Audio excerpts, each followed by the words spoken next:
biologi tidak semudah belajar matematika misalnya. Ada yang begitu. Ada yang belajar matematika nggak sesulit biologi, kebalikannya ada. Ya, benar, jadi Bu. intinya nggak usah merasa minder, kok dia jago banget sih matematika. Kalian masing-masing tuh pasti punya kekuatan sendiri-sendiri. Gitu. Fokus sama kekuatan itu. Tapi untuk yang lainnya, gimana caranya kita bisa ya mengikuti, intinya gitu. Berarti harus ada usaha. Kalau misalnya setelah usaha udah belajar jungkir balik macam-macam lah pokoknya udah pakai tips masih segitu-gitu aja, nggak apa-apa, yang penting udah berusaha. Ketika kita sudah berusaha, kita tidak akan penasaran lagi dan kita apresiasi sama diri sendiri. Oh, yang penting aku udah berusaha. Kalaupun hasilnya begitu, nggak apa-apa ya. Nilai itu bukan segalanya. Yang paling penting adalah proses, termasuk biologi. Mungkin ada yang nggak bakat, tapi jangan pasrah, harus ada cara lain yang harus dilakukan. Ibu paham, ada yang nggak suka ngapalin kayak begini nih, agrobakterium tumefaciens buat apa gitu kan. Tapi ada yang suka, ada yang dengan cepat nginget. Kayak kalau ibu ditanya matematik rada lama mikirnya, gitu. Tapi suruh ngapalin nama Latin lebih cepat, karena mungkin itu kekuatan ibu. Tapi kalian lain lagi. Jadi intinya harus ada usaha lebih ketika kalian merasa itu ada hambatan. Ya, oke. Ini sampai jam 10 nanti kita nggak dong terus kalau nggak di-cut ya. Kita sudah bahas kemarin tentang Monera. Ya, Ibu refresh lagi. Khawatirnya lupa ya. Monera, Kingdom Monera ini adalah organisme satu-satunya kingdom yang anggotanya memiliki ciri apa? Satu kata saja. Prokaryotik. Prokaryotik. Tidak punya membran inti. Nah, siapa saja anggota Monera? Bakteri, hijau biru, Cyanobacteria, ganggang hijau biru. Satu lagi. Satu lagi. Bakteri, Cyanobacteria. Archaebacteria. Archaebacteria dulu masuk ke bakteri. Sekarang dikeluarkan. Kenapa dipisahkan dari bakteria si archaea ini? Satu,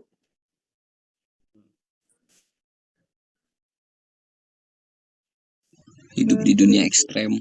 hidup di dunia ekstrim. Dua, struktur DNA mirip eukariotik. Ya, struktur DNA-nya malah mirip eukariotik. Tiga, tidak dihambat oleh antibiotik. Tidak dihambat oleh antibiotik. Biasanya bakteri mati oleh antibiotik. Empat, dinding sel tidak mengandung peptidoglikan. Tapi apa? Lipid. Ya, sebagian pseudomurain. Oke, itu yang menyebabkan atau karakter yang menyebabkan archaebacteria terpisah. Oke, sekarang archaebacteria itu hidup di tempat ekstrim. Tempat ekstrim seperti apa? Satu. Halofil. Apa itu halofil? Tinggi. Bakteri yang tinggi. Suka atau archaebacteria yang suka di kadar garam tinggi. Dua. Termofil. Termofil yang suka di suhu tempat panas. Di suhu 80 derajat sampai 100. Biasanya di mata air panas ya, di kawah. Contohnya apa sih? Bakteri apa? Kalau di kawah termoasidofil. Itu suka bau apa? Suka bau sulfur. Balerang atau sulfur. Maka bakterinya sulfolobus. Thermophilus bisa. Kemudian contoh halofil. Depannya halo. Contohnya halo bakterium. Gitu ya. Terus satu lagi anggota archaebacteria hidupnya di tempat ekstrim apa? Kadar? Bukan, itu bukan tempat ekstrimnya, itu produksinya. Dia suka di tempat ekstrimnya apa? Metanogen. Yang kelompok metanogen, tapi yang tempat anaerob obligat. Yang kadar oksigennya rendah. Oksigen 2 ya, O2, oksigen bebasnya rendah. Nah, saat oksigen bebasnya rendah, maka dia melakukan proses metabolismenya menghasilkan metan, makanya disebut metanogen. Ya, makanya bakteri kelompok metanogen itu ekstrimnya di kadar oksigen rendah, ya, anaerob. Kalau obligat berarti mutlak. Nah, bakteri juga dibedakan berdasarkan atau dikelompokkan berdasarkan suhu tubuh, suhu lingkungan. Ada bakteri apa?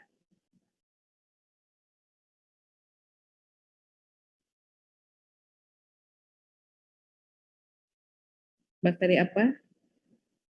Sikrofil, Sikrofil, suhu rendah. Terus mesofil, mesofil, optimumnya 40. Termofil, optimumnya berapa? 60. Satu lagi yang 80 ke atas? hipertermofil. Hiper itu lebih, hipertermofil. Itu berdasarkan suhu lingkungan.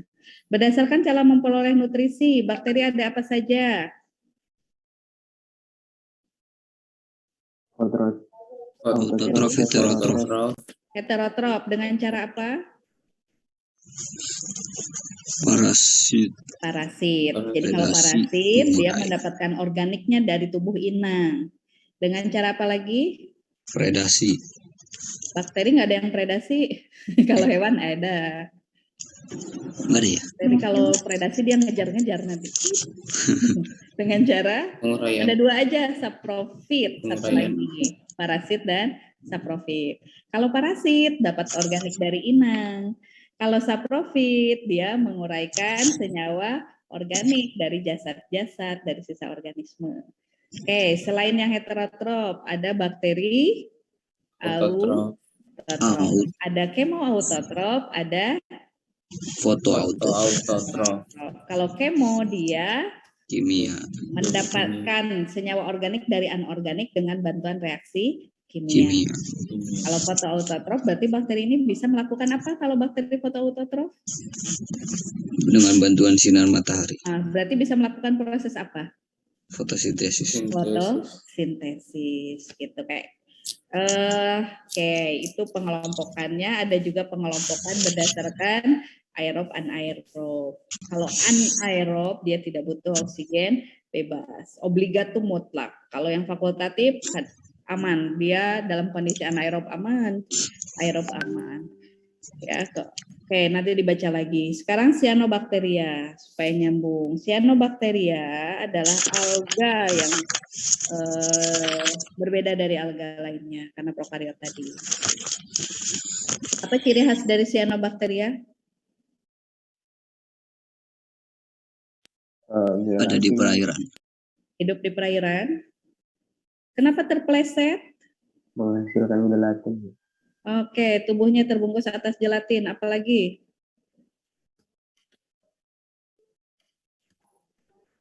Tidak melakukan reproduksi secara Tidak melakukannya dengan seksual. Berarti dia tidak pernah melakukan reproduksinya, tidak pernah melakukan perkawinan. Dia hanya aseksual, membelah diri atau memotong tubuhnya, ya, atau fragmentasi lah bahasa kerennya. Oke, cyanobacteria contoh lainnya adalah dia tidak bergerak. Ya. Fotoautotrof, semuanya fotoautotrof. Kalau bakteria ada yang autotrof, ada yang heterotrof. Kalau cyanobacteria semuanya fotoautotrof, semuanya melakukan fotosintesis. Makanya jadi penyumbang oksigen terbesar di perairan itu ya kelompok ini salah satunya. Yang lainnya ada alga. Terus contohnya yang terkenal, yang buat masker, kosmetik, suplemen, protein sel tunggal. Spirulina. Ya, yang bentuknya spiral. Yang bisa mengikat nitrogen dari atmosfer dibawa ke air. Namanya kayak ke Arab-Araban. Biar inget.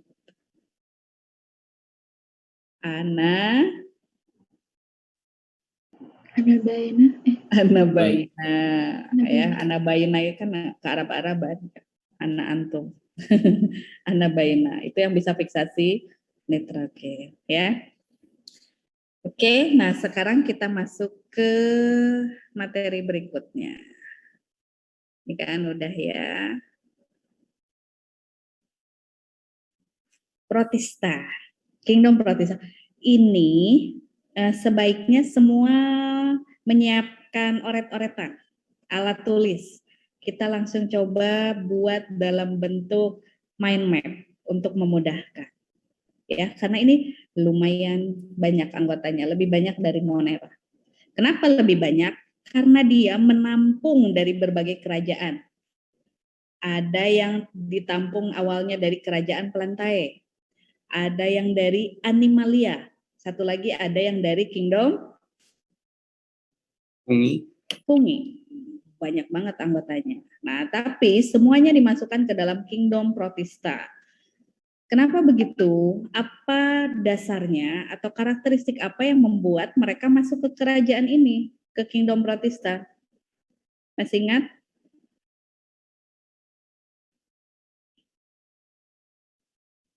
Apa ya?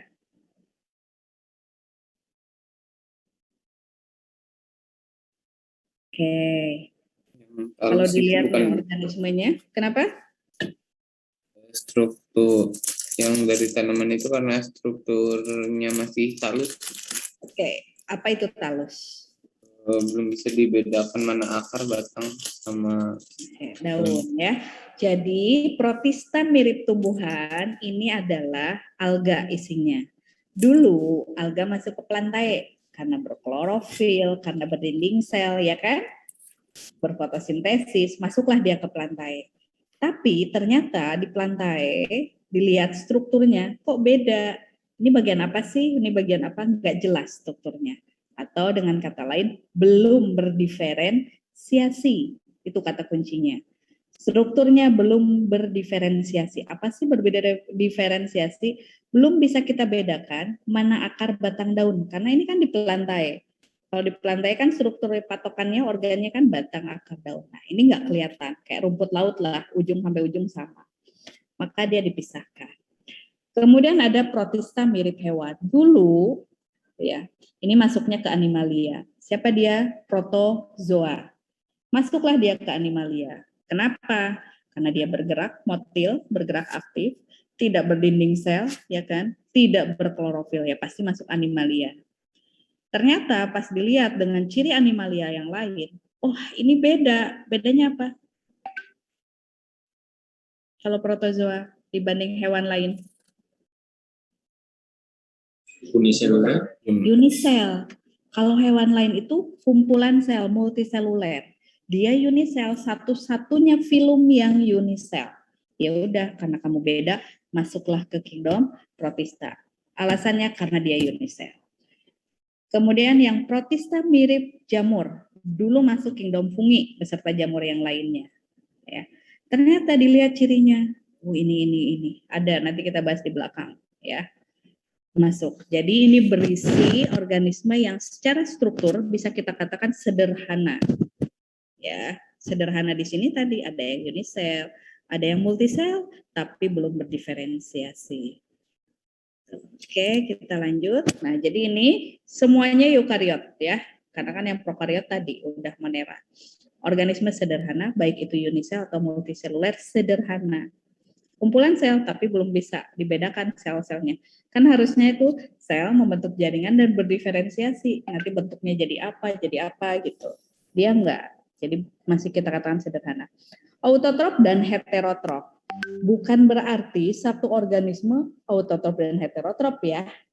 Gimana? Ada sih organisme yang begitu, tapi itu hanya sedikit. Nah, secara umum ada yang autotrof atau heterotrof.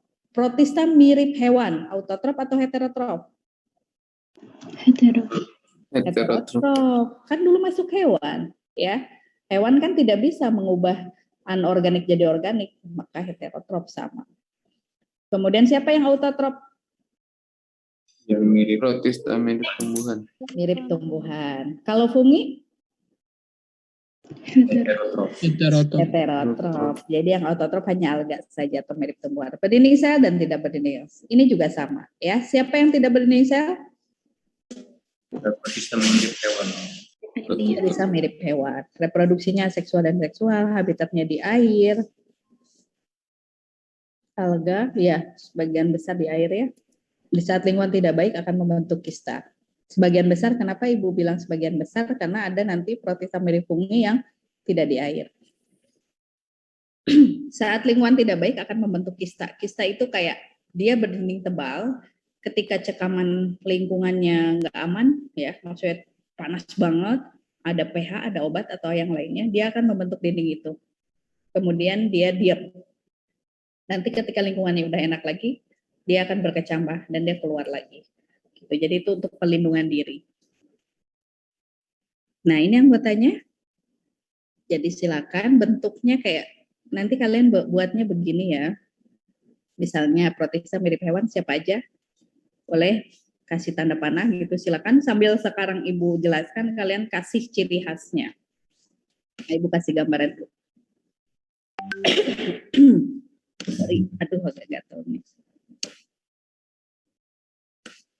Biar dapat hasil ya langsung supaya nggak hanya mendengarkan saja. Sayang waktu gitu kalau kalian dengerin aja tapi nggak dapat atau nggak ada yang nempel, sayang banget. Jadi buat begini misalnya protista atau langsung protozoa. Kita udah tahu kalau protozoa itu adalah protista mirip Mirip hewan. hewan. Kalian boleh bentuknya terserah ya, Ibu hanya ngasih ini saja. Ada 4 kan, saya contoh. Sorry. Ini Ibu coba membantu bagaimana kita bisa nggak kan memahami paragraf itu kadang lebih pusing ya. Misalnya di sini kelompoknya Rhizopoda. Rhizo itu akar, rhizoid itu akar, berarti anggotanya strukturnya kayak akar, nggak beraturan. Kemudian di sini ada ciliata,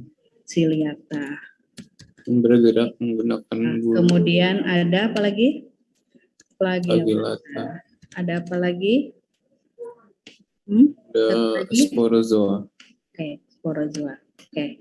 Ini nggak apa-apa kita lama di sini, tapi nanti jadi kalian langsung tempatkan ya.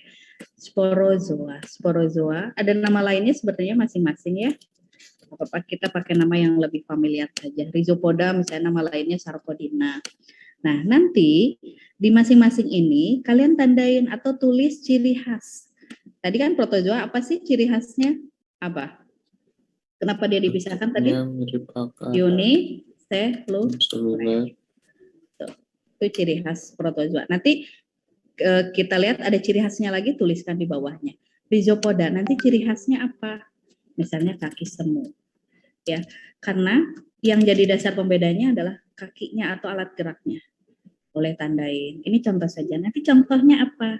Selesai materi ini kalian sudah punya mind map, sudah ada bayangan. Oh, ini loh anggota protista. Kebayang? Jadi nanti itu nggak cuma protozoa, Bu, semua. Ya, ini baru protozoa doang. Nanti ada alga. Kita buat begini semuanya. Oke, karena klasifikasi akan lebih mudah, kalian sudah petakan. Supaya terbayang utuh. Kalau satu-satu terus dalam bentuk paragraf itu memang lebih sulit. Oke, silakan dilanjut ini ya, Ibu kasih gambarannya. Jadi boleh silakan yang punya pensil warna-warni atau punya alat tulis yang stabilo macam-macam keluarkan. Tulis di situ yang seru. Oke, jadi Ibu jelaskannya, kalian langsung isi bagian-bagiannya dengan karakteristik khasnya. Gak semua karakter harus kita ingat, tapi khasnya saja. Oke, protista mirip hewan. Ini anggotanya ya, Ibu langsung masuk ke masing-masing ini. Nah, oke. Nah, protozoa. Ini anggotanya tadi. Ciri khas utamanya adalah semua anggotanya unisel. Ini amoeba. Ya, amoeba itu bentuknya nggak karuan. Ada yang bilang mirip akar, makanya masuknya ke rhizopoda. Unisel, oke, yang harus kalian tandai, nih heterotrof, ya, karena nanti alga itu ada yang unisel tapi dia autotrof. Kalau alga, kalau itu unisel, heterotrof. Habitatnya di air ya, sebagian besar tadi kan protista hidupnya di air.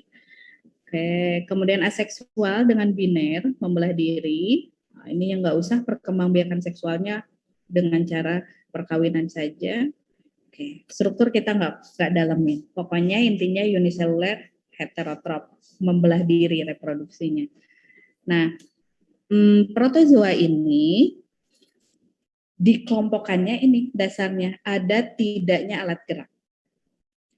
Yang rhizopoda nih, yang ini kan, dia kan ada kaki nggak di sini? Ada kaki nggak? Ada, Bu. Nggak ada kan? Gimana dia bergeraknya? Ini bagian selnya, dia kan unisel, jadi ini tuh satu sel. Di dalamnya itu ada sitoplasma. Nah, sitoplasmanya itu ada yang padat, ada yang bukan padat sih, kayak gelatin, kayak agar-agar, ada yang cair. Nah, kalau misalnya di sini ada mangsa nih, misalnya ini ada plankton, dia mau makan. Oh, dia harus menuju ke sini. Maka daerah sini yang awalnya sitoplasmanya gelatin ya, akan mencair. Kalian bisa bayangkan awalnya gelatin terus cair. Pasti kan dia kayak segitu ya, kayak maju gitu. Nah, akhirnya membentuk kayak kaki. Terus nanti melingkupi si makanan ini karena dia akan mencair tadi si gelatinnya, sitoplasma yang bentuk gelnya. Nah, nanti baru si makanan ini akan masuk secara endositosis ke dalam tubuh sel. Nanti dicerna di dalam. Nah, alat geraknya kita sebut pseudopodia atau kaki semu. Itu untuk rhizopoda. Nah, ini amoeba, pseudopodia tuh ini. Nanti bisa berubah-ubah bentuknya. Kalau ada mangsa di sini yang menjulur nanti ini ketarik lagi, madet lagi sitoplasmanya jadi gel lagi. Jadi ketarik kalau jadi gel. Udah pindah bergeraknya ke sini sekarang. Jadi dia kayak mencair, madetin, mencair, madetin. Itu Sarcodina atau rhizopoda. Contohnya amoeba yang terkenal ya. Kita pakai contoh yang terkenal saja. Kemudian yang kedua masuk flagellata dulu boleh ya. Nama lainnya Mastigophora. Nih. Ini contohnya Chlamydomonas. Glena jangan dimasukkan contoh sini ya karena sekarang ini masuk ke alga. Kita skip dulu ini. Nah, Chlamydomonas contohnya. Dia bergeraknya dengan apa? Nih? Flagel. Makanya namanya flagellata. Ini nama lainnya Mastigophora. Mastig itu bulu cambuk. Nih. Sama. Ya, ada yang satu, flagelnya ada yang dua. Kemudian ciliata. Ciliophora nama lainnya. Alat geraknya apa? Nih? Bulu getar. Bulu getar. Cilia. Kalau bulu getar tuh banyak, pendek-pendek. Kalau flagel itu sedikit, panjang-panjang. Oke. Nah, terakhir apikompleksa atau sporozoa. Ada alat geraknya. Organismenya ini nih di dalam ini sel darah merah. Organismenya bukan yang ini, tapi yang di dalam ini. Ada alat geraknya enggak? Kelihatan ada sesuatu untuk bergerak? Enggak ada. Jadi tuh, satu-satunya anggota protozoa yang tidak punya alat gerak, dia memanfaatkan aliran darah. Ya, jadi itu ada tidaknya alat gerak. 1, 2, 3 ada alat geraknya, yang 4 enggak ada. Nah, ini amoeba. Ini ada mangsa nih, dia akan menjulur ke sini, dimakan. Oke.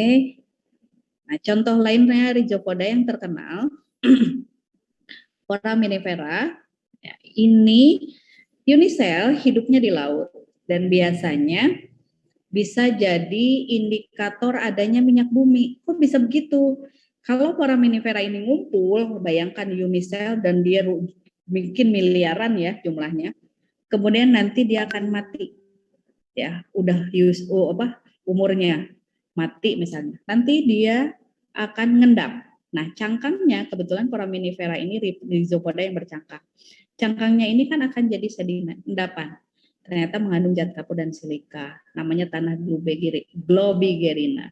Nah, kalau ada orang lihat di situ ada tanah Globigerina, dia akan bilang, oh di sini banyak minyak bumi. Kenapa begitu? Kenapa si Foraminifera ini jadi indikator adanya minyak bumi? Dia bioindikator ya. Keberadaan dia menunjukkan sesuatu. Ternyata si Foraminifera ini senang di lingkungan yang kadar minyak buminya tinggi. Jadi kalau dia numpuk di situ, mati di situ, berarti di situ kadar minyak buminya tinggi. Makanya indikator. Radiolaria juga bercangkang, tapi kersik dan silika. Biasanya nama endapannya ya kalau dia mati tanah radiolaria. Ini dipakai buat bahan penggosok atau bahan baku peledak. Ya, bisa karena dia kersik, kesat gitu ya, kayak kalau kalian pernah tahu silika. Kemudian Arcella biflugia ini juga anggota Rhizopoda. Yang tadi amuba itu yang terkenalnya ya, contohnya amuba. Nah, Rhizopoda itu ada yang ektomuba, hidup bebas di alam. Ini contohnya di laut ya. Ada yang endomuba, ekto di luar, endo amuba, hidupnya di dalam tubuh orang. Umumnya parasit. Ya. Nah, ini contohnya. Ini yang ektomuba, hidup bebas di alam, amuba, Glubegirina, yang tadi foraminifera itu ya, radiolaria. Nah, yang hidupnya parasit, Entamoeba dysenteriae. Nah, ada kata disentri. Jadi kalau ini ada di usus kita, dia bisa menyebabkan disentri. Entamoeba histolytica, ya, penyebab disentri. Entamoeba gingivalis, merusak gigi. Dia parasit ini semua. Entamoeba coli. Jadi E. coli itu bisa Escherichia coli, bakteri, bisa Entamoeba coli. Sebenarnya perannya sama ya, si E. coli ini, yang satu Monera, yang satu Protista. Sama-sama pembusuk sisa makanan di usus, sama-sama bisa menghasilkan vitamin K, sama-sama kalau kelebihan bisa menyebabkan apa? E. coli kalau kelebihan bisa menyebabkan apa? Bisa menyebabkan menwa. Tahu menwa? Pernah dengar menwa? Penyakit ya Bu. Penyakit menwa singkatan dari mencret wae ya, diare. Oh. Itu Entamoeba coli. Sama kayak E. coli, Escherichia coli yang bakteri. Jadi adanya ini biasanya di usus kita ya. Nah, ini peran menguntungkan, tapi kalau kelebihan bikin diare. Keluarnya biasanya lewat feses. Gitu. Nah, ini Rhizopoda. Sekarang yang flagellata masih berbicara protozoa. Nah, ini yang serem sebenarnya ya, karena anggota flagellata yang kita bahas di sini ini adalah yang parasit. Flagellata ini jelas alat gerak tadi dengan flagel, itu yang harus diingat. Sama satu lagi, karena dia parasit, dia hidup di usus orang, di pembuluh darah, maka dia butuh perlindungan. Karena kalau dia di saluran pencernaan, kalau nggak ada perlindungan, dia akan dicerna oleh tubuh kita atau tubuh hewan. Pokoknya di tempat inangnya. Maka karena dia parasit, dia punya ini, nih, kutikula, kayak jat lilin, pelikel yang tebal, supaya tidak dicerna. Itu ya. Reproduksinya kan tadi ya, protozoa, karena dia unisel, maka reproduksinya dengan pembelahan sel, membelah diri. Ini anggota flagellata yang parasit, Trypanosoma gambien dan Trypanosoma rhodien. Terkenal banget, ini menyebabkan namanya penyakit tidur, sleeping sickness. Untungnya ini wabahnya di Afrika. Dan kenapa bisa ada penyakit ini? Nggak tahu ya asal mulai seperti apa, tapi pembawanya adalah lalat sese. Sese, biar ingat ya. Lalat sese atau Glossina palpalis ini sebagai vektornya. Dia yang menyebarkan dari satu orang ke orang lain. Di Indonesia ada nggak Bu lalatnya? Nah, nggak ada di kita. Mudah-mudahan nggak pernah ikut naik pesawat ya sampai ke sini. Tapi alhamdulillah sampai saat ini belum ada. Nah, penyakit tidur ini bukan penyakit tidur biasa yang nanti kalau ada pangeran dia bisa bangun. Enggak ya, bukan yang gitu.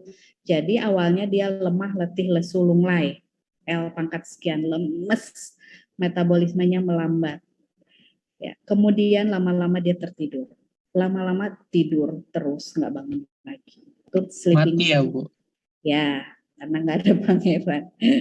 Trypanosoma gambien dan Trypanosoma rhodien ini sama-sama menyebabkan sleeping sickness. Trypanosomiasis, ini nama penyakitnya, ini Trypanosoma nama penyebabnya. Nah, bedanya vektornya, pembawanya, lalatnya. Lalat ini gigit orang kalau di Afrika itu. Kalau di kita kan cuma diserta sampah atau apa ya. Dia gigit, jadi dia menghisap darah. Nanti kebawa tuh si Trypanosomanya. Gigit orang baru, nanti dia menularkan si Trypanosoma itu. penyakitnya sama, bedanya cuma faktornya saja. Itu trypanosoma, ya, sleeping sickness, trypanosomiasis. Nih tidur. Ini lalat sesenya gede banget ya, lalat sese itu. Ini sama trypanosoma juga, Evansi, Cruzi, Donovani. Kalian isi tabel sesuai yang ada di sini ya, bisa juga. Kalau nggak ada baru searching. Kemudian Leishmania donovani. Kalau Leishmania donovani itu kala azar. Kala azar itu menyerang kulit. Kulitnya jadi bentuknya kayak gini. Nauzubillah ya. Yang diserang adalah kulit, kelenjar-kelenjar dan penyakit kala azar. Kemudian Leishmania tropica, penyakit kulit juga bersama tapi tidak separah kala azar. Brasiliensis, kala azar juga ya, hampir sama. Gejalanya aja yang berbeda. Jadi ini sekelompok anggota flagellata yang menyebabkan penyakit. Kalau Evansi nggak nyerang orang, ini nyerang ternak. Cruzi anemia pada anak-anak. Oke, terakhir adalah sporozoa. Sporozoa adalah protozoa yang tidak memiliki apa tadi? Alat gerak. Alat gerak. Ya, itu tandain. Contohnya adalah Plasmodium atau Toxoplasma gondii. Nah, ini terkenal ya, nanti Ibu jelaskan sedikit. Ciri khas yang harus kalian tandai, satu, tidak memiliki alat gerak. Kemudian, kenapa namanya sporozoa? Yang lain kan pakai nama alat geraknya ya, Ciliata, Flagellata, Rhizopoda dengan akar semuanya. Kalau ini nggak ada alat gerak, namanya disebut sporozoa karena ada fase spora. Jadi kayak membentuk spora, bagian kayak tumbuhan ya, spora, tapi sebenarnya itu adalah kayak pembentuk gamet nantinya. Tubuhnya bulat, meninggal, parasit ya. Kalian tahu penyakit malaria? Bukan? Apa yang kalian tahu dari penyakit malaria?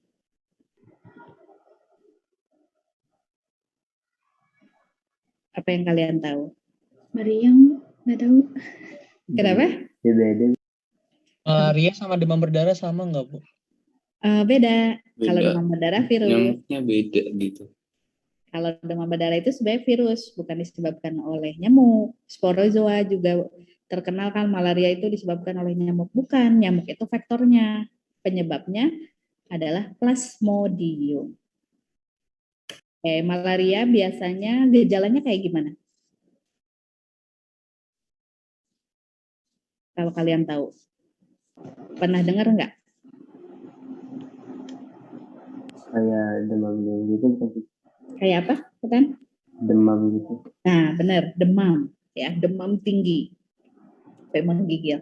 Jadi, ini informasi supaya kalian tahu tentang malaria ini. Karena kadang-kadang di daerah tertentu, biasa di daerah-daerah yang panas ya, yang tropis, di pinggir pantai atau apa. Kalian ada nanti suatu saat itu ke lapangan harus kerja di laut lama, di pantai lama, atau masuk ke daerah-daerah yang tropis ya. Nah, biasanya kalian disarankan untuk minum suplemen atau pencegah ya penyakit malaria, namanya Pilkina. Nah, mungkin pernah dengar ya. Nah, seperti apa sih malaria itu? Ingat, penyebabnya adalah Plasmodium. Dia protozoa. Vektornya nyamuk. Nyamuk apa? Nyamuk Anopheles betina, ya. Nyamuk Anopheles betina itu kan ngisap darah. Jadi nanti si sporozoa ini akan masuk ke tubuh manusia. Ke tubuh manusia nanti sporanya atau sporozoidnya, spora yang bergeraknya itu nanti menuju ke hati. Di sel hati, dia masuk ke sel hati dan membelah diri. Awalnya satu, bisa jadi ratusan. Lama-lama namanya sel isinya penuh dengan si sporanya tadi, spora Plasmodium, nanti pecah sel hatinya. Nanti setelah sel hati pecah, tidak hanya satu sel hati, ratusan sel hati pecah.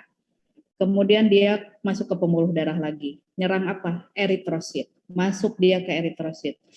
Penuh juga, gembung juga eritrositnya, pecah. Akhirnya banyak sel darah merah yang pecah. Nah, kenapa demam? Demam itu disebabkan ada pecahnya sel darah merah atau sel hati. menggigil, demam, sakit kepala. Ketika ada radang dalam tubuh kita kan kalian pernah yang merasakan sakit badan, demam, sakit ngilu semuanya. Nah, malaria juga begitu. Karena yang diserang eritrosit, semua ya, misalnya semakin banyak eritrosit yang diserang, itu kan bahaya, bisa menyebabkan kematian. Gitu. Itu malaria namanya. Penyebabnya ini, si Plasmodium. Kalau Toxoplasma gondii ini terkenal biasanya di ibu-ibu hamil. Jangan sampai kita kena toksoplasma, bisa menyebabkan keguguran atau kecacatan janin. Kalau toksoplasma itu senangnya ada di hidupnya biasanya di hewan seperti kucing, contohnya ya. Kucing, ada beberapa hewan yang lain.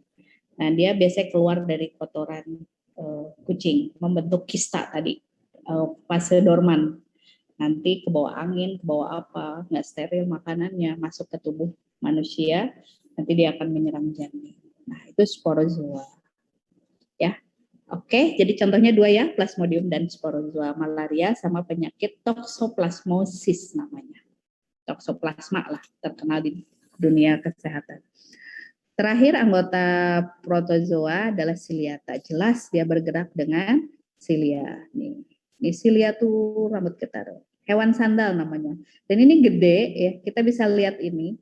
Kalau pas di sekolah sih kita biasanya praktikum untuk lihat hewan ini. Lucu hewannya ya. Bagus, nanti insya Allah kalau cukup waktunya kita akan coba. Ya. Jadi praktikumnya dipadatkan nanti di semester 2. Insya Allah, mudah-mudahan cukup. Nah, ada juga yang parasit namanya Balantidium coli. Nih, E. coli, Escherichia coli, Entamoeba coli, Balantidium coli, ini sama-sama hidupnya di kolon, usus besar manusia.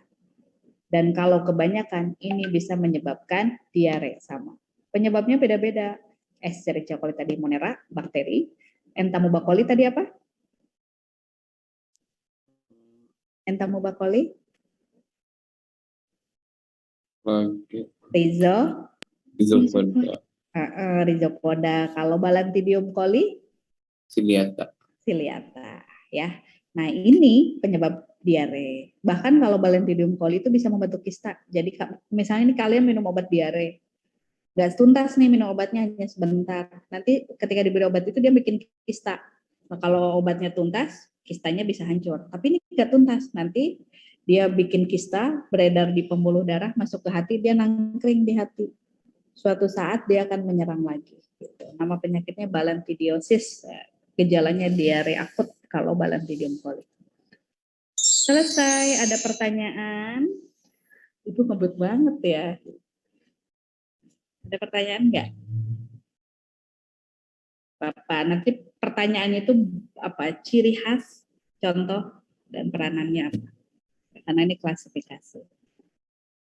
Udah bikin mind map-nya untuk protozoa? Sudah belum?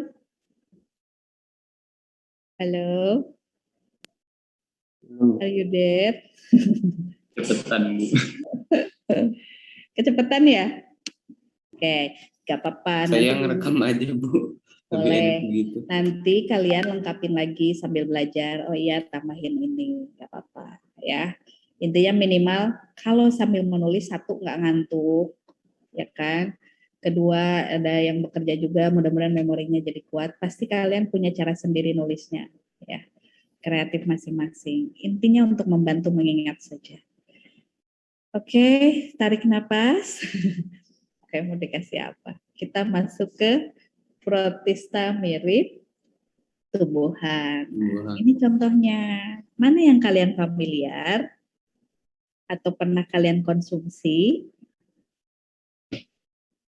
Saya nggak ingat sih, tapi kalau ngeliat gambar-gambar ini sih Kalian tuh suka loh mengkonsumsi anggota dari kelompok alga. Rumput laut. Rhodophyta ya, Bu. Rumput laut, rumput laut. Ingat kan bentuknya? Bikin ngiler ibu nih. Es rumput laut tuh enak kan, kenyal-kenyal. Yang mana es rumput laut tuh pakainya? Rhodophyta apa? Rhodophyta. Terus apa lagi? Nutrijel, Oki jelly, ya kan? Iya, Bu. Nah, banyak agar-agar pokoknya bahan bakunya. Nah, ini anggota juga Rhodophyta. pita. Takaenoi. Oke, siapa yang suka takaenoi? Itu chlorophyta. Chlorophyta. Ya. Oke, itu beberapa contoh. Nah, ini tipsnya. Tipsnya. Kita lihat dulu Ada deh. warna khas ya, Bu? Kenapa? Alganya itu punya warna khas ya, Bu? Tadi itu. Ya, kalau di protista mirip hewan atau protozoa, tadi dasar klasifikasinya apa? Alat gerak. Alat gerak.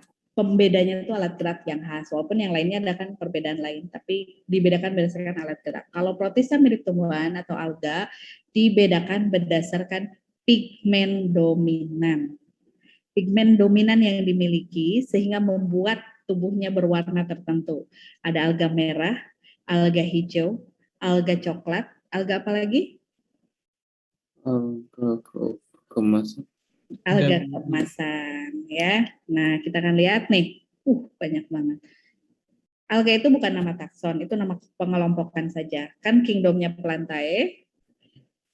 Habis Plantae kan ada divisi kalau di tumbuhan. Nah, divisi biasanya endingnya adalah pita. Pita, makanya nanti kita akan lihat belakangnya pita semua. Alga masuk dalam kingdom protista karena mempunyai ciri tubuh tersusun atas sel eukariotik satu atau banyak yang tidak berdiferensiasi membentuk jaringan khusus sehingga disebut sebagai talus dan dikategorikan dalam talopita, bukan kormopita. Kalau kormopita itu tumbuhan kelompok ya, pita itu kan penamaan ya, nama kelompok kormopita.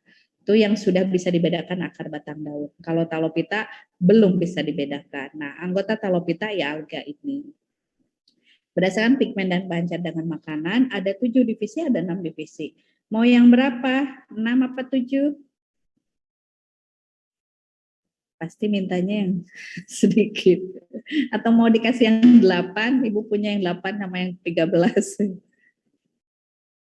Oke, kita pakai yang 6 saja nanti ya.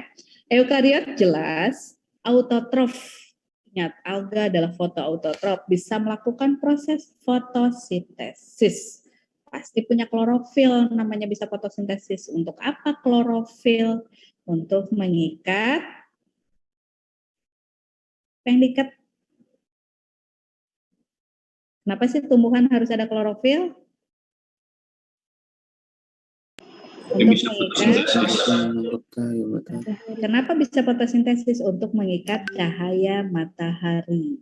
Energi fotonnya ya, bukan cahaya matahari. Energi cahaya matahari. Energi foton yang dipancarkan ke bumi ditangkap oleh klorofil. Kalau nggak ada klorofil, nggak ada yang nangkep. Gitu. Jadi semua alga itu punya klorofil. Tapi ada pigmen tambahannya, namanya pigmen non hijau. Nanti macam-macam tergantung dari alganya. Kebanyakan ada punya alat gerak flagel, tapi ada yang enggak ya. Bersifat planktonik. Kemarin kita bahas bukan di sini lupa. Plankton itu si plankton ya, organisme perairan yang biasanya dijadikan makanan. Ukurannya kecil. Si alga ini sebagai plankton. Lebih tepatnya fitoplankton. Kalau protozoa zooplankton. Ya, karena beda tadi, beda asalnya. Selnya mengandung organel yang disebut pirenoid, cadangan makanan yang ada di sel, ya. Reproduksi secara seksual dan aseksual.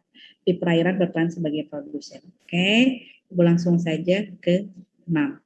Glenophyta, Pyrophyta, Chrysophyta, Chlorophyta, Phaeophyta, dan Rhodophyta. Glenophyta, ini apa? Ya, oke. Penjelasan yang 6 ini nanti ya setelah Ibu liatin ini. Ini Ibu bantu untuk membedakan ke-6 divisi anggota protista mirip tumbuhan. Si alga itu ada 6 kelompok. Nah, yang pertama pembedanya adalah pigmen lainnya. Jadi pigmen fotosintesis itu pasti butuh klorofil. Ada pigmen utama, pigmen dominannya atau pigmen lain ya. Nah, Glenophyta A, B, A, C. Ini apa sih Bu? Klorofil A dan B, nggak usah pusing dulu sekarang. Intinya klorofil itu ada macam-macam A, B, C, D. Yang membedakan adalah kemampuan mengikat panjang gelombang energi fotonnya. A misalnya panjang gelombang sekian, B panjang gelombang sekian. Nggak usah dipusingin sekarang. Intinya mereka punya klorofil, tapi tipe klorofilnya beda-beda. Ya, kalau mau diingat, yang C ini ya, itu berdasarkan warnanya. Ingatnya gini. Ini nggak pakai warna. Chrysophyta ini ganggang keemasan. Chlorophyta ganggang hijau. Phaeophyta ganggang coklat. Rhodophyta ganggang merah. Nah, yang tipe klorofilnya A dan C, kalau A itu wajib semua, ini wajib ada. A dan B, A dan C, ada yang A dan B. Nah, yang C itu ingatnya ganggang coklat. Nah, berarti A dan C. Satu lagi ganggang keemasan, keemasan C juga gitu. Nah, yang lainnya kalau nggak A dan B, A dan D. Nah, kalau ini ganggang api agak-agak coklat juga kan, nah, ganggang api gitu. Nah, pigmen dominan lainnya ini oke, nggak usah yang ini ya, nggak usah pusing yang ini. Ibu kasih tambahan aja di sini. Glenophyta ini warna tampilannya adalah hijau. Berarti pigmen dominannya apa? Hijau. Klorofil. Pyrophyta ini ganggang api. Ada merahnya. Ya. Dominannya disebutnya ganggang api. Terus nih, piridinin. Kemudian Chrysophyta, ganggang keemasan, karoten, pigmen dominannya. Chlorophyta, jelas, klorofil, warnanya hijau. Phaeophyta, kalian tandain, pigmen dominannya kecoklatan itu fucoxanthin. Rhodophyta, picoerythrin. Ingatnya eritrosit, merah ya, sel darah merah. Picoerythrin, merah, ganggang merah.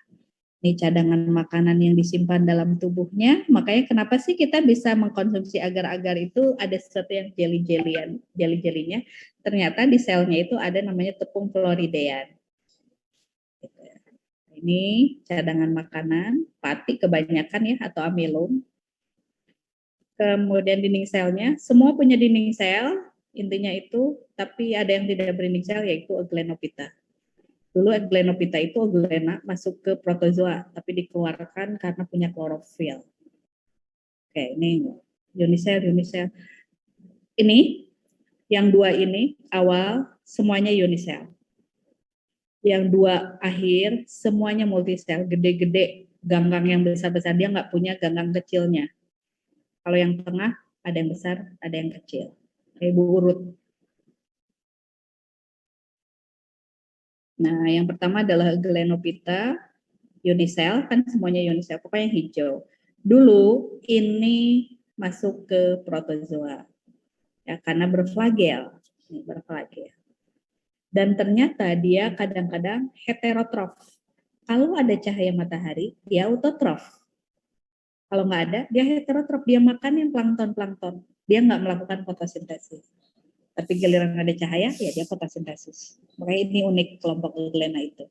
Karena nggak ada dinding sel, ini kalau lihat di bawah mikroskop, bentuknya kadang panjang pendek, berubah-ubah. Ini juga sama. Ya, ini flagelnya kelihatan. Oke, ini anggota Glenophyta. Itu saja. Contohnya adalah Glena yang terkenal sama pakus.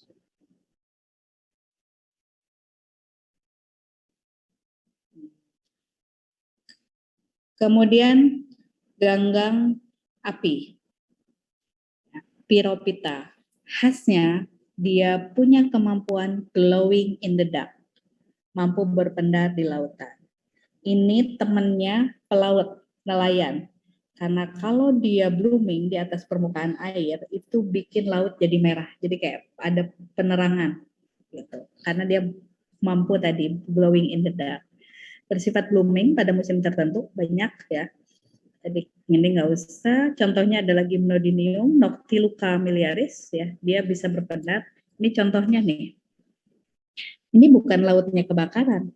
Ini isinya mikroorganisme Noctiluca miliaris. Ini kalau di zoom satu sel, satu individu segini, tapi miliaran, banyak banget. Nah, jadi laut bercahaya itu karena dia berpendar tadi, glowing in the dark. Nah ini perahu nelayan. Tuh, jadi kayak penerangan. Ya. Nah tapi fenomena ini namanya red tide, itu kadang ada juga di pinggir pantai jadi berwarna merah semua. Ternyata dia berpendar, memberi pencahayaan, tapi ke perairannya itu bikin toksik, bikin ikan bisa mati. Tapi kalau Noctiluca miliaris enggak ya, dia enggak toksik, dia hanya berpendar saja. Kalau yang lainnya, nih, ini menghasilkan toksik. Selain berpendar, dia menyebabkan toksik. Jadi ciri khas dari dari Piropita adalah berpendar atau ganggang api tadi. Nah, sekarang yang besar-besar ada namanya Paiopita. Nih, kalian bayangkan ini ada di laut. Kalau mungkin suka nonton film Harry Potter, pas dia kejar-kejaran di antara ini ya, Ya, ini namanya hutan laut. di danau apa? Hutan laut atau di danau yang lumayan dalam ada kan ya, danau-danau yang hampir kayak laut gitu. Ini juga. Nah, ini adalah kelompok Paiopita, ganggang raksasa. Kemampuan tumbuhnya itu 15 cm per hari. Jadi panjangnya bisa sampai 100 lebih meter, bukan sentimeter, meter. Jadi kalau bawahnya nempelnya ya, si substratnya nempel atau akar-akarannya nempel di bawah, itu ujungnya bisa sampai ke permukaan lautan. Dan karena bisa 100 meter lebih tadi. Nah inilah yang membentuk hutan laut. Tempat ikan kejar-kejaran itu di sini. Ini Paiopita, ganggang coklat, pigmen dominan dari Pucosanthe. Dari ujung sampai ujung nggak kelihatan mana akar batang daun, semuanya serupa. Ya, nah ini namanya makrosistis, ganggang raksasa. Nah, ada juga yang gini, warnanya coklat nih, ini mengapung di atas permukaan. Kalau kalian main ke pantai, biasanya ketemu yang kayak anggur-anggur gini, bisa dipeletusin. Nah, ini gelembung udaranya, bukan buahnya. Ini gelembung udara buat dia ngapung. Kalau yang ini kan nempel dasarnya di dasar laut atau di karang-karang ya. Nah kalau ini, ini nggak nempel, dia ngapung. Nah pakai gelembung renang ini, namanya sargassum. Ini bisa dimakan untuk pakan ternak. Di laut tertentu itu banyak banget giniannya, suka ada di pinggir pantai. Mungkin di kita juga kalian Ibu sih pernah lihat. Itu Paiopita. Jadi contoh yang terkenal makrosistis, sargassum, ya. Ini Ya, pokoknya intinya ya. Kalau di tabel biologi yang tugas tulisnya sargassum aja nggak apa-apa kan ya Bu? Nggak apa-apa. Ya.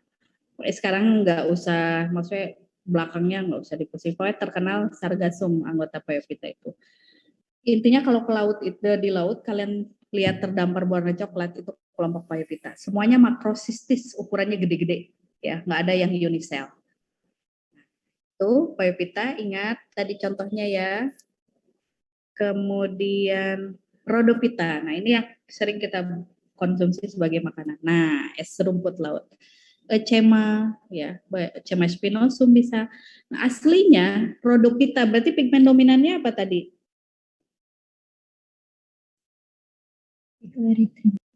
Picoerythrin. Nah, harusnya warna apa ganggangnya? Merah. Kalau kalian makan es rumput laut, warna apa rumput lautnya? Hijau. Putih, pink, macam-macam ya. Hijau. Aslinya dia itu kemerahan. Tapi ketika dia terpapar cahaya matahari, merahnya luntur. Menyisakan biasanya klorofilnya dulu. Nanti setelah klorofilnya begini ya, dia diproses, dijemur dan sebagainya, hilang klorofilnya.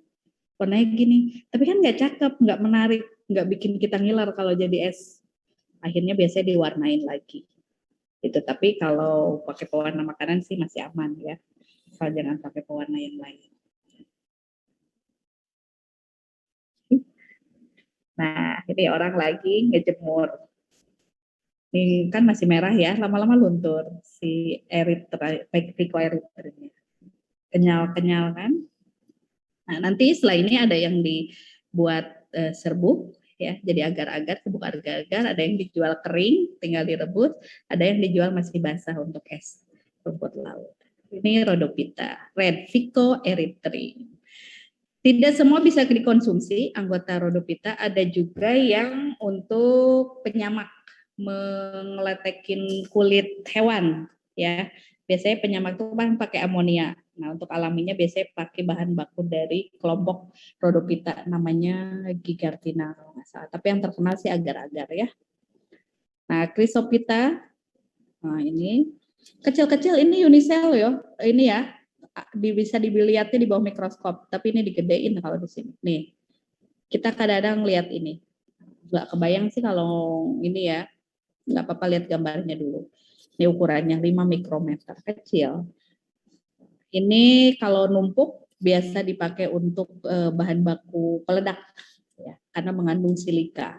Sama kayak radiolarianya di Rhizopoda. Chlorophyta, klorofil jelas ya. Pigmen dominannya adalah klorofil. Ini yang unicell. Chlorella. Chlorella itu sama kayak spirulinanya cyanobacteria. Berperan sebagai PST. Satu sel, kadar proteinnya tinggi. Makanya ada produk tertentu, bukan jualan ya, namanya Sun Chlorella. Itu suplemen. Nah, sama kayak spirulina, dibikin powder, dibikin tablet. Nah, kalau ini chlorella. Nah, kalau chlorella itu unicell. Kalau spirulina kan dia panjang ya, kayak gini. Nah, kalau chlorella itu satu sel saja, tapi bisa dibikin jadi kayak tablet seperti ini. Nah, ini yang bisa juga dikeringkan dan dibuat jadi produk makanan. Namanya ulva. Nah, satu lagi kara. Kalau kalian lihat, ini mirip tumbuhan nggak? Mirip. Jadi si kara ini dianggap sebagai nenek moyangnya pelantai. Kenapa? Karena strukturnya, oh ini kayak daun ya, kayak akar, kayak batang gitu, kayak judulnya juga mirip. Nah, sebenarnya di dalam selnya nggak ada diferensiasi, tapi strukturnya aja mirip.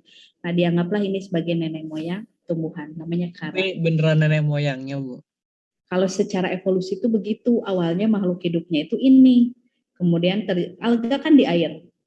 Kemudian terjadi cekaman, misalnya airnya surut. Buat dia, itu kan sesuatu yang harus dihadapi. Makanya dia beradaptasi.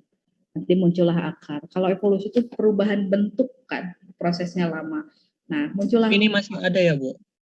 kara masih ada. Nah, jadi orang evolusi menganggap sebelum ada plantae itu ada ini dulu. Gitu. Ya, walau alam. Oke. Nah, terakhir, masih cukup nggak ya waktunya? 9:53. 7 menit. Oke, mudah-mudahan terbayang. Intinya memang ini harus diulas lagi. Kalian bikin mind map saja sama ciri khas dan contoh nanti ya. Contoh yang terkenal dan peranannya apa. Terakhir, protista mirip jamur. Nah, protista mirip jamur ini, kenapa dia dikeluarkan dari jamur? Jamur reproduksinya terkenal dengan apa? Menghasilkan spora, ya kan? Tahu semuanya mudah-mudahan ya. Menghasilkan spora. Nah, ternyata protista mirip jamur ini, sporanya ada flagelnya. Kalau jamur yang lain nggak ada flagelnya. Kamu berflagel sih, gitu. Dianggapnya tuh primitif. Nah, itu yang pertama. Kedua, dia ada fase vegetatif, fase bergerak. Nah, sayangnya Ibu lupa bawain videonya. Insya Allah minggu depan tolong ingetin ya.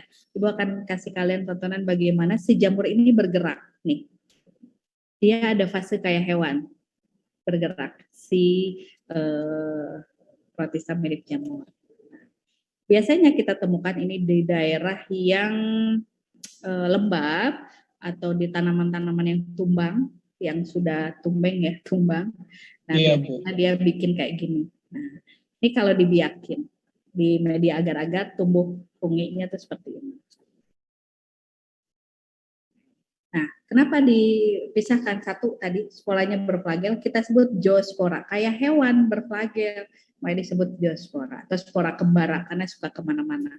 Dinding selnya tersusun atas selulosa. Kalau fungi dari apa? Kitin. Kitin. Ini selulosa, berarti beda. Kemudian hifa tidak bersekat. Hifa itu adalah struktur terkecil dari jamur, kayak benang. Kalian kalau makan jamur disuirin itu kayak jadi benang-benang ya. Nah, di hifa itu sebenarnya apa? Kumpulan sel yang berbentuk benang.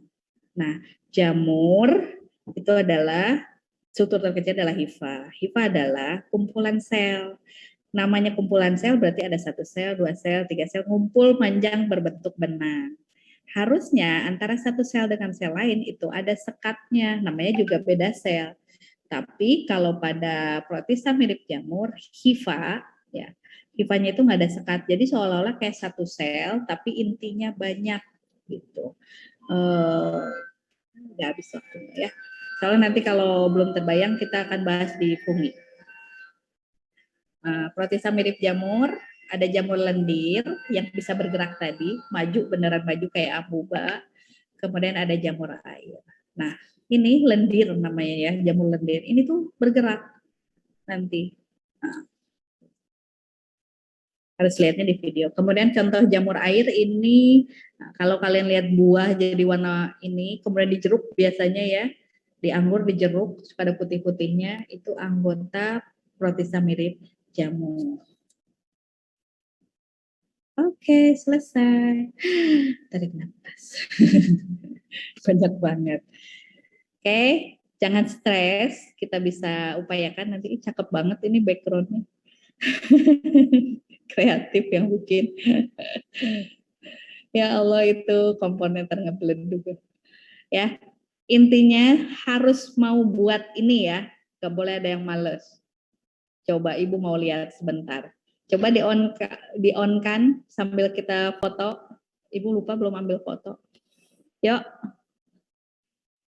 Ibu pengen tahu oret-oretannya kayak gimana. Iya, saya acak-acakan banget. Apa-apa nggak penting. Oh, yang penting itu hanya sendiri yang paham gitu. Nggak usah yang lain paham, terserah ya. Lain bingung, yang penting kita yang paham. Coba ambil Ibu foto. Ayo, Salman on kan. Pairus, Zilfa, Lukman, Faiz, Zahran, sambil diangkat hasil karyanya. Oke, Azra, Ya Bu, mana saya karyanya? tapi udah saya record. Oke. Iya Bu, saya juga Intinya, nge-record dulu. nggak apa-apa, tapi harus bikin ya. Yang belum bikin harus bikin. Kalau enggak, susah memang. Kalau biologi itu emang harus ada effortnya begitu. Kalau matematika kan kuncinya harus latihan soal. Lah biologi soalnya segitu-gitu aja. Oke, Ibu ambil gambarnya dulu ya. Oke, mukanya jangan diumpetin. Habis, mukanya geser. Oke, Salma mana? Oke ya, 3, 2, 1, senyum. Oke. Sip. Nah, ada pertanyaan? Pusing nggak? Pusing, Ibu, Bu. izin bertanya, Bu. Apa, Sok, boleh? Itu kan tadi kayak bakteri-bakteri gitu kan banyak yang menyebabkan penyakit-penyakit ya, Bu. Kalau misalkan itu sama pihak nggak bertanggung jawab bisa dijadiin kayak semacam senjata biologis ya, Bu. Betul, dan itu sudah dilakukan sebetulnya. Kayak tahu-tahu wabah apa di negara tertentu. Gitu. Ya gitulah, makanya pentingnya kita punya ilmu, tidak hanya sekedar punya ilmu, tapi kita harus punya iman dan takwa itu di situ. Kita dikasih Allah ilmu banyak, tapi digunakan dengan menjadi sesuatu yang tidak berfaedah atau bahkan menyakiti orang lain, itu yang nggak boleh. Ya, ada virus senjata biologis, kemudian bakteri. Tinggal bikin, bakteri itu gampang bikinnya, gampang nyebarinnya. Ya, kuncinya itu. Kalian nanti ilmuwan masa depan atau kalian yang jadi penguasanya. Ya, ada lagi? Ada? Mudah-mudahan cukup ya. Insya Allah minggu depan kita akan bahas fungi dan plantae. Sama lebih ke klasifikasinya juga. Mudah-mudahan memberi gambaran bahwa makhluk hidup tuh banyak ya di sekitar kita dan bisa kita manfaatkan. Harus kita jaga juga. Oke, terima kasih semuanya. Have a nice day.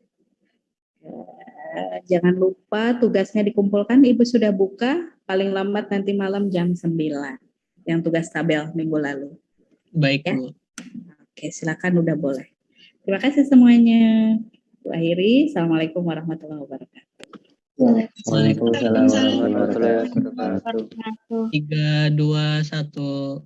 Terima kasih. Terima kasih, Bu. Sama-sama.